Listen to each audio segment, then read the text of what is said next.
the movie Evil Dead, and not the song Evil Dead by the band Death from their amazing debut death metal album, Scream Bloody Gore.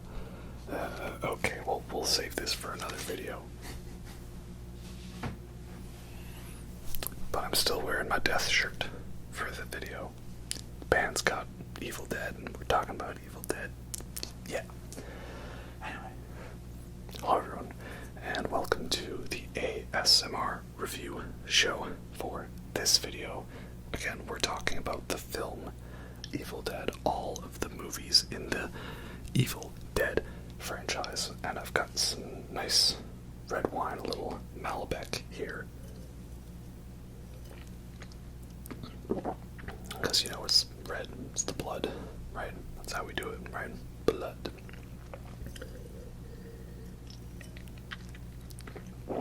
And there's lots of blood in these movies. These movies are very violent, and that's awesome. And the new installment, Evil Dead Rise, just came out, and I want to talk about that one. So why don't we also talk about all of the other movies in the Evil Dead franchise? Yeah, that'll be fun, I think.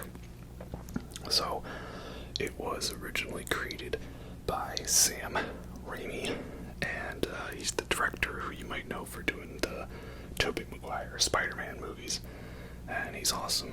I love his style, he's great.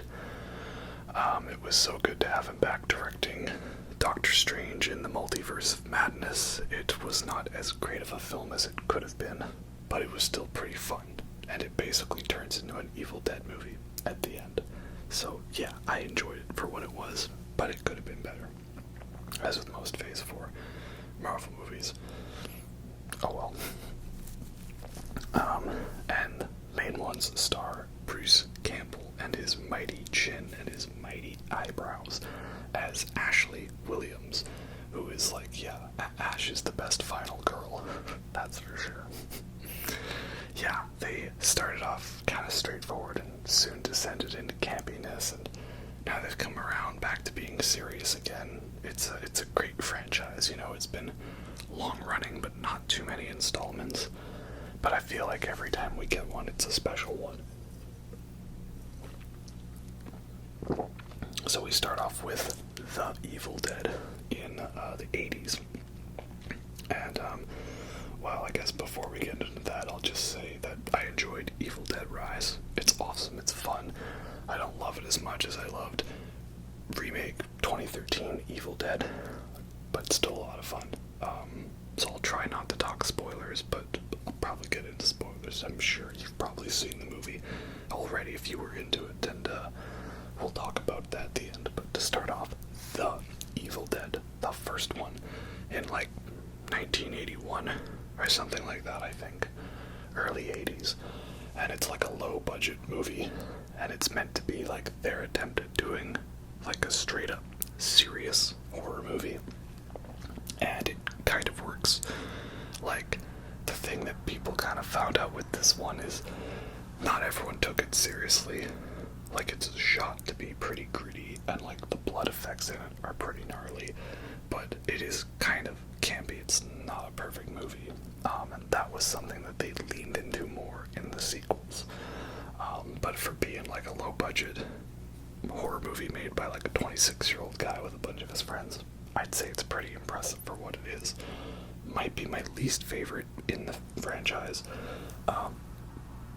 because it is kind of the most dated, but yeah, pretty awesome, pretty fun. The main plot of these movies is there's the Necronomicon, the Book of the Dead, which, you know,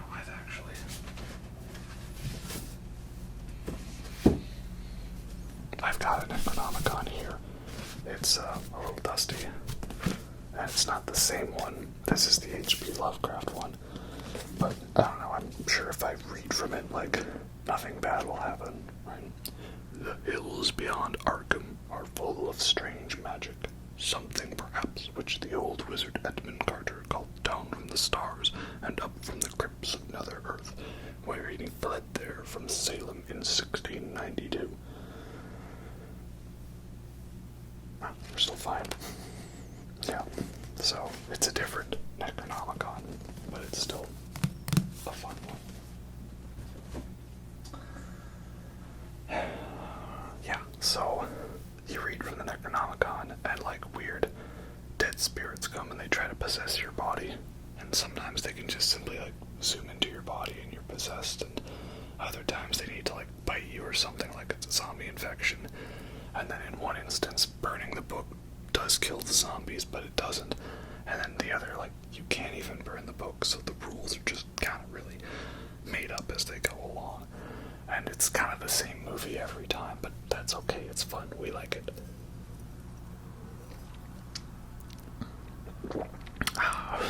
So, yeah, I enjoy the first Evil Dead. It's a great performance from Bruce Campbell as Ash Williams. And it throws in a lot of the trademarks we'll see in the franchise, but it is kind of dated, and there's a lot of campiness to it that wasn't meant to be intentional, so, oh well, but fun. I'm sure it probably would have scared me a lot more if I had seen it like in 1981. But that leads us to Evil Dead 2, right? Haven't seen Evil Dead 2 yet.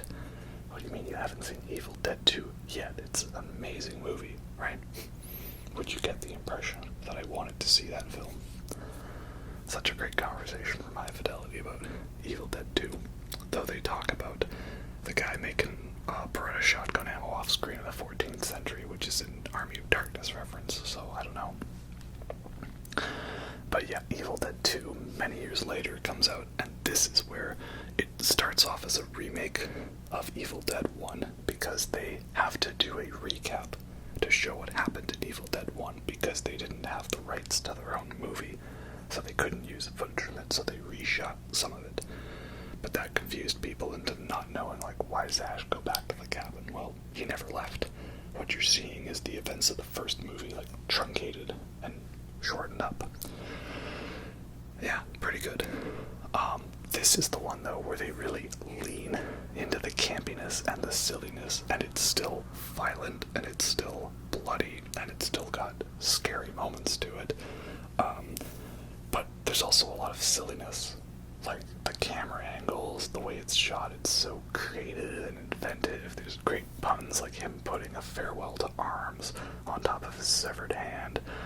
There's a lot of, like, slapstick of him getting beat up. It makes you wonder if Sam Raimi just secretly had a grudge against Bruce Campbell, and he made these films an excuse to, like, beat up Bruce Campbell and cover him in all forms of slime and corn syrup. We gotta shout out his cameo in Multiverse of Madness. You know, he's a guy that's punching himself, and at the end he stops and he looks at the camera, and the camera zooms in. It's finally over. That's amazing. I love it. It's so good. But yeah, like the bit where all like the taxidermies and the lamps are laughing at him, and he just looks into the camera all demented, like.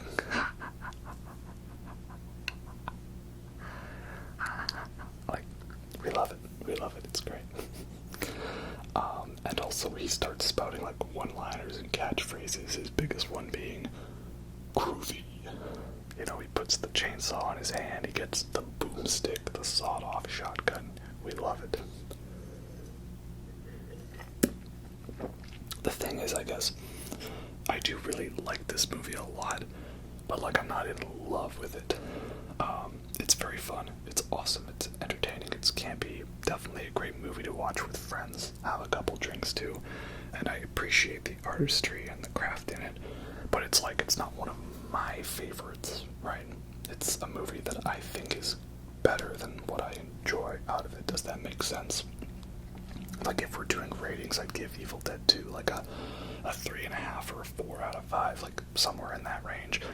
But like, objectively, it's probably closer to like a 4.5 or a 5 for what it did for the horror, action, comedy, spoof, campy genre, right? Does that make sense? Like, I don't love it as much as other horror movies like Alien or 28 Days Later. And I don't love it as much as other comedies like Monty Python and the Holy Grail. But it's still awesome. It's a lot of fun. Don't take that as a negative thing. Yeah, so this one's great. You don't really have to watch Evil Dead 1 to watch this one, which is also what makes it a really good sequel. because it's got a recap in there anyways. So yeah, great movie with a fun cliffhanger that leads right into Army of Darkness.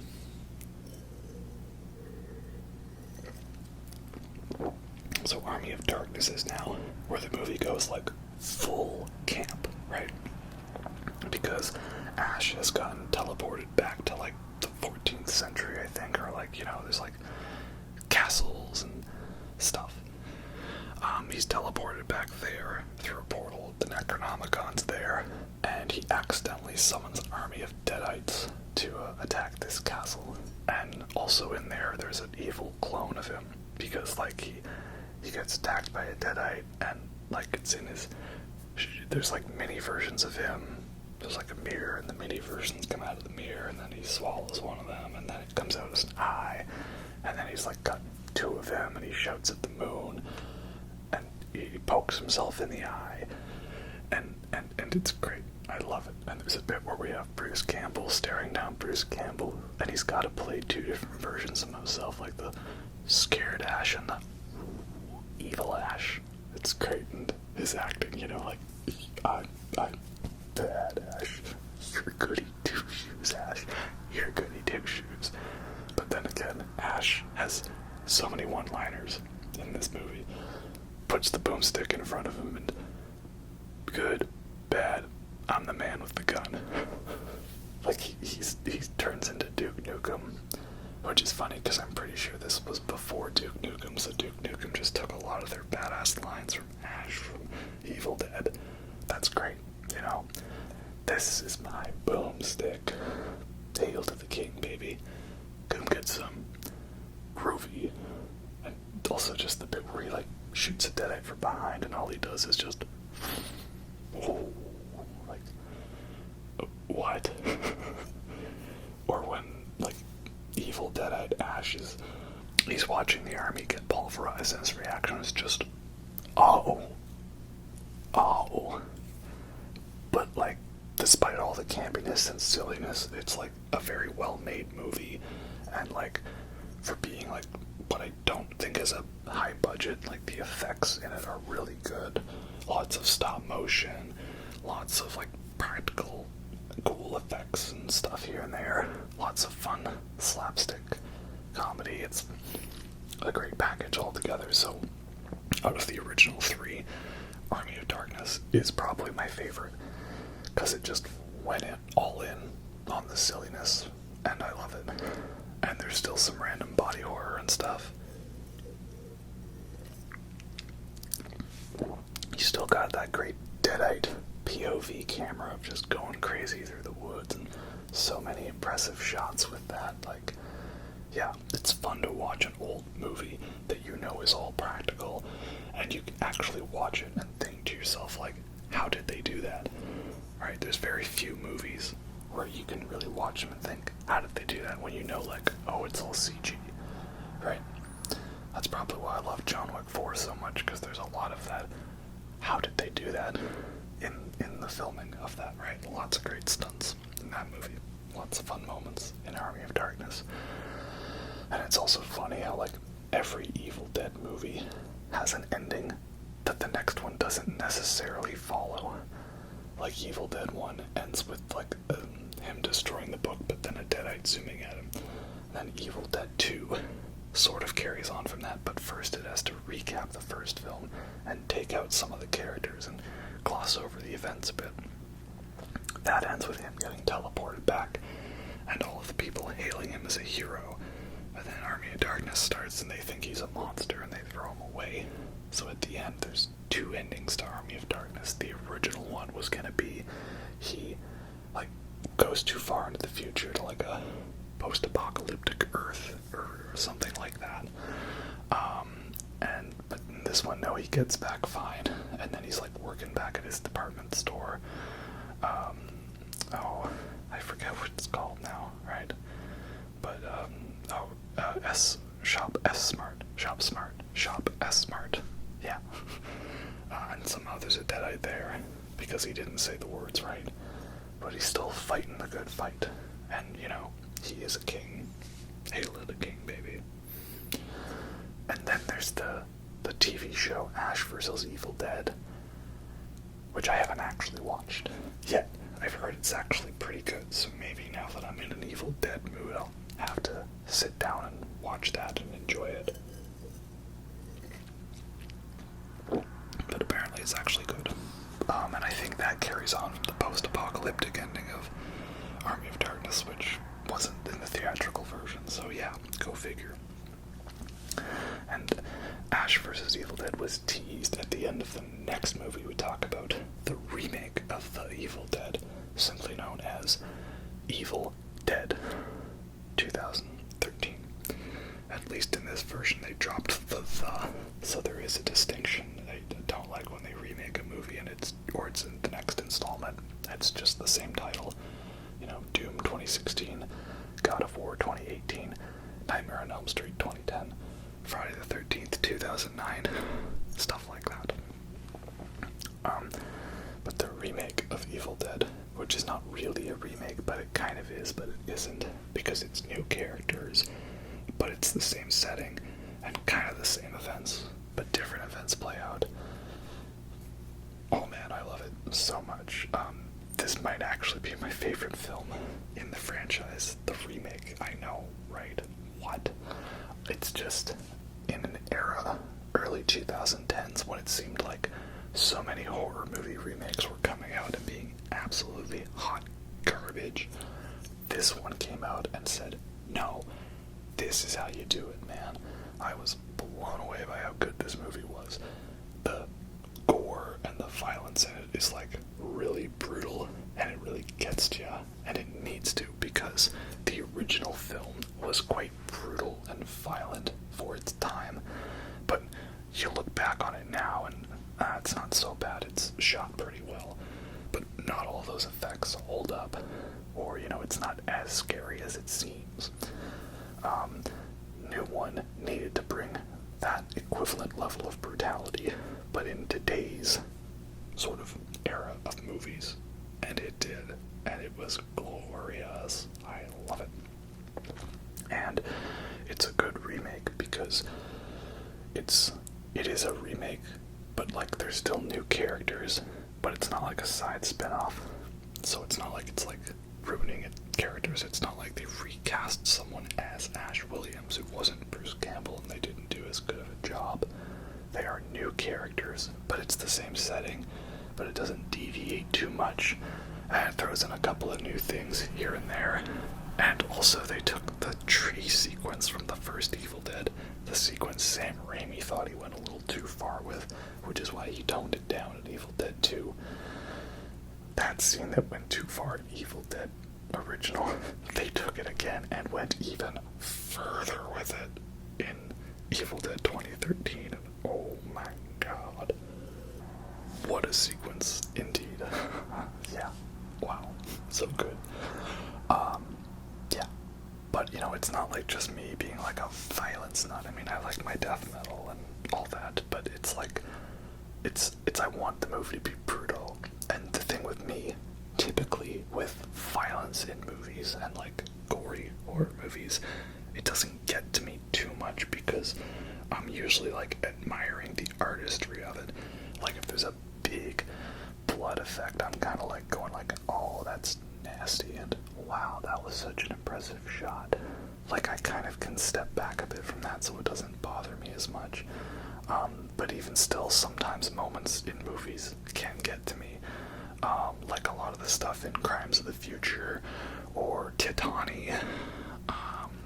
And there's some parts of Evil Dead 2013 that do indeed get to me. And I love Jane Levy in this so much. She does such a good job of being a final girl, especially because for most of it you think, oh well, she's the possessed one, so she's gonna die. But no, she actually does make it out alive as the final girl. She loses her hand and becomes this version's Ash Williams, and she grabs the chainsaw, and oh man, it's so good. Beast on this motherfucker. Boom. And it's literally raining blood. In the end, Slayer would be so proud. Like, yeah man, oh, what a film. like a nice, good, modern, bloody horror movie? Are you tired of horror movie remakes being totally dead on arrival? Do you want one that respects the original material but still does something new with it, but not new enough to alienate people? Do you want a remake you can enjoy as its own film, not necessarily the fact that it's a remake? Evil Dead 2013 has all of that and more, and I love it so much. This gives me a lot of hope because the director, Fede Alvarez, Mr. Alvarez, you did a good job with this movie. Congratulations. This guy is apparently right now in the midst of directing the next Alien movie, which has the working title of Alien Romulus, I believe. Yeah, so you know what? This guy's a good choice. I like it. I have not hated the Ridley Scott Alien prequel movies like Prometheus and Alien Covenant. I still enjoyed those ones a lot. No, they aren't as good as the original 3 Alien movies, because I like Alien 3. And I enjoy them maybe a bit more than Alien Resurrection, but that's because I enjoy Alien Resurrection as like a campy 90s comedy, which it was sort of meant to be, but it wasn't. But because they played everything straight and made it that way, right?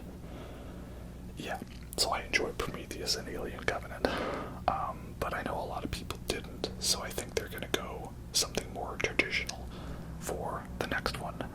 They've been pretty on point on responding to audience complaints. You know, they didn't like how there wasn't that many xenomorphs or anything like that in Prometheus, so they put the xenomorph all over Alien Covenant. I, for one, still want them to continue that story in a certain way. We'll see.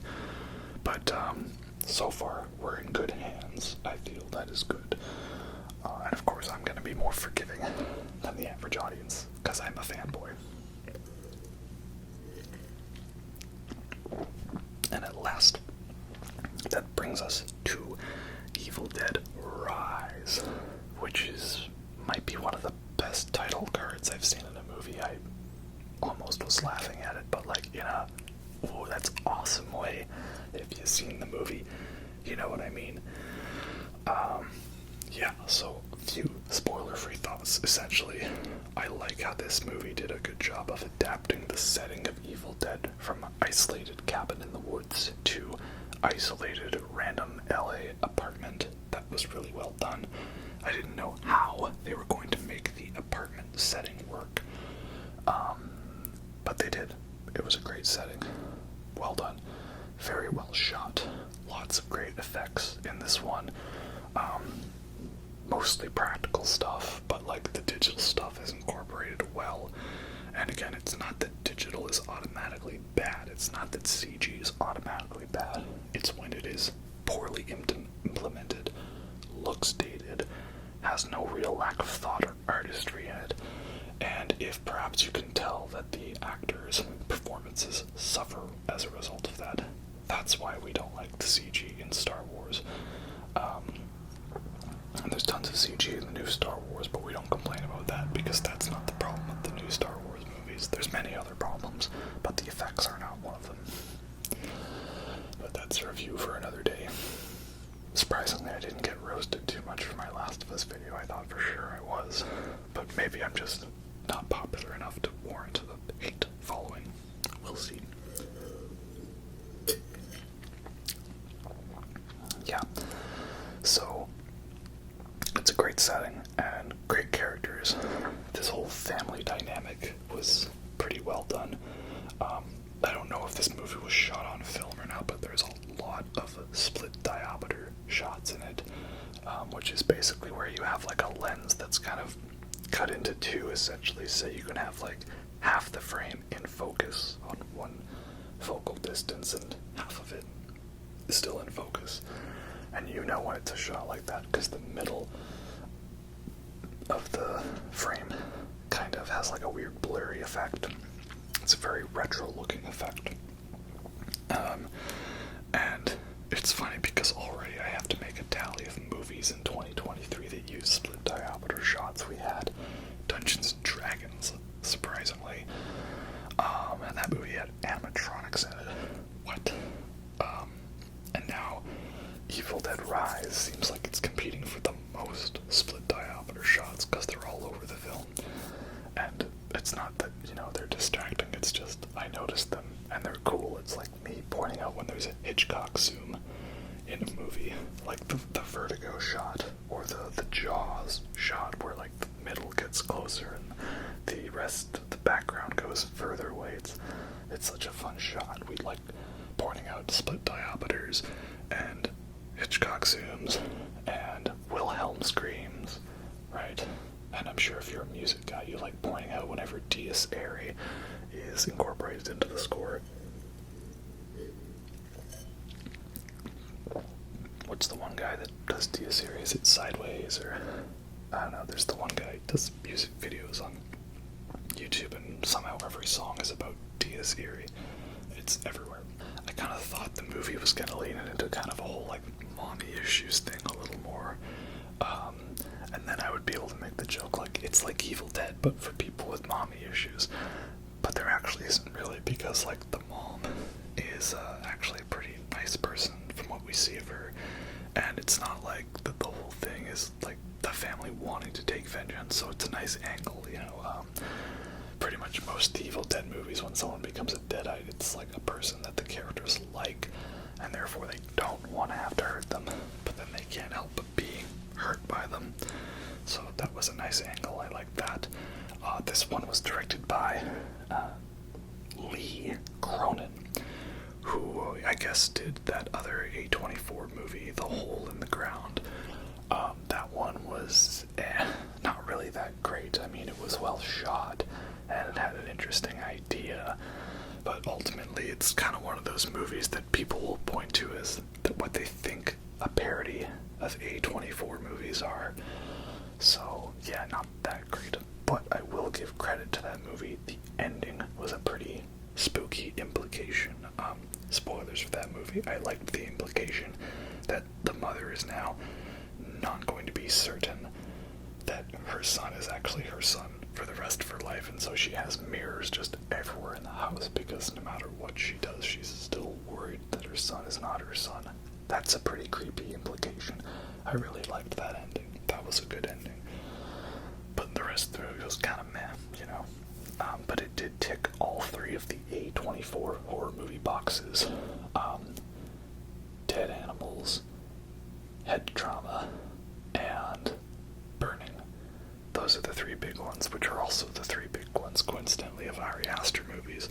And I would like to make a movie on all of Ari Aster's films now that Beau is Afraid is out. I have many things to talk about with that movie. So we're going to get into spoilers now for Evil Dead Rise. So if you're leaving now, then I hope you go see that movie eventually and have a good night. But for those of you that are sticking around, yeah, this movie is also really fun. Again, I don't love it as much as Evil Dead 2013, but this one is still really good.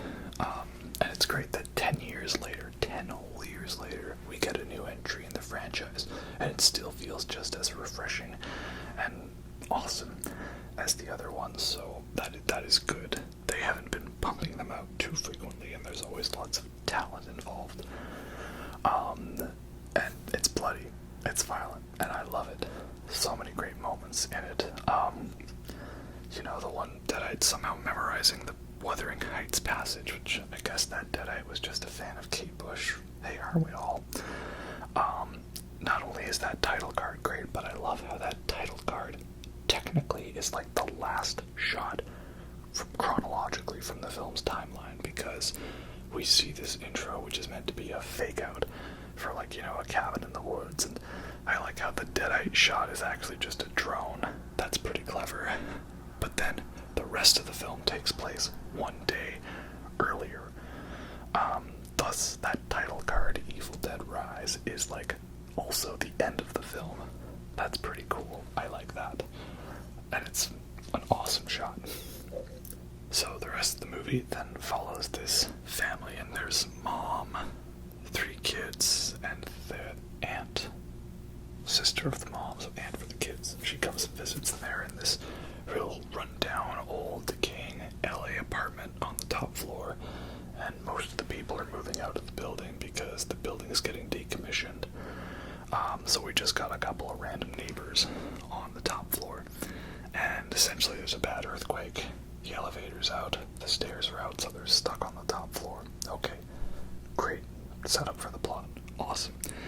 And one of the kids finds like some vinyl records with a recording, and the recording is of some guy speaking from the Book of the Dead, and playing the recording causes the Evil Deadite entity to spawn. I also like how that's Bruce Campbell's cameo. He's some random voice in the background saying, "Come on, man, it's the Book of the Dead, don't read from that." Bruce Campbell being the voice of common sense. Very good, indeed. So yeah, it's a great setup, and then stuff goes down. The mom gets inhabited by the Deadite, and there is kind of a similar, like, tied up, possessed scene, but this one's just with, like, elevator wires, and it's not as messed up or creepy as the tree scene, because they still probably realized we took it a little too far with that one, let's tone it down a bit. And there's some very gnarly kills, like, death by eyeball. It's pretty bad. Yeah, a lot of nasty stuff in this movie. I feel like it's not as brutal as Evil Dead 2013, though, but that's okay, it's still pretty brutal. Lots of blood, indeed. There's like a great shining elevator of blood scene. It's where we get to see them on the inside of the blood elevator as it opens up. That's awesome. And at first I thought, all the extra neighbors on the floor are gonna be so that they can rack up the body count, and the body count rises. But without killing off the kids. Nope. Just because they're kids in the movie doesn't mean they're safe. And there's some nasty kid deaths in this. And then, like, they turn themselves into a grafted scion from Elden Ring. What? That's messed up. I love it. And then it turns into aliens at the end, with, like, them hiding from the queen alien, but they're hiding from the mom Deadite grafted scion, and there's a little girl who's basically Ripley, or it's a Newt, and the aunt becomes Ripley, and she grabs a chainsaw and stands up and says, "Come get some," and it's glorious. I love it, man. I wanted to just shout out and cheer, but I'm a respectful person in the theater, because I don't sit right in front of someone and scroll on my phone at maximum brightness. Why is it that if someone is pulling out their phone in a movie theater, they always have it on max brightness?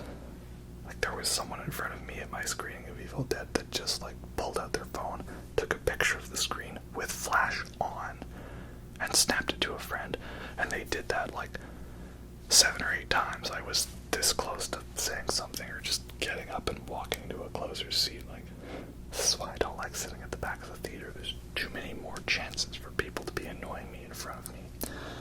But I'm an introvert, so I don't want to say anything. Go figure. Anyway, yeah, so Evil Dead Rise is a lot of fun. Great fun, bloody mess. Well shot, well acted, well directed. Definitely a step up from The Hole in the Ground, and another entry into this franchise. So yeah, I had a lot of fun with that one, and I've had a lot of fun with all of the other Evil Dead movies, and I wanted to talk about Evil Dead Rise, but I figured also it would be a good time to talk about all of the other Evil Dead films, because I recently rewatched 2 to get hyped for it, and then I realized I had never actually seen The Evil Dead yet, but now I have seen all of them. They're all great fun films. It's definitely a better one of the horror franchises from the 80s, because they didn't pump out like a sequel every year with dwindling critical and box office success. Glad that this franchise has remained kind of sacred. That's nice indeed. Yeah, I don't know if I really have anything else to say. I usually remember what I have to say when I'm editing videos, but yeah, still working on the voice a little bit.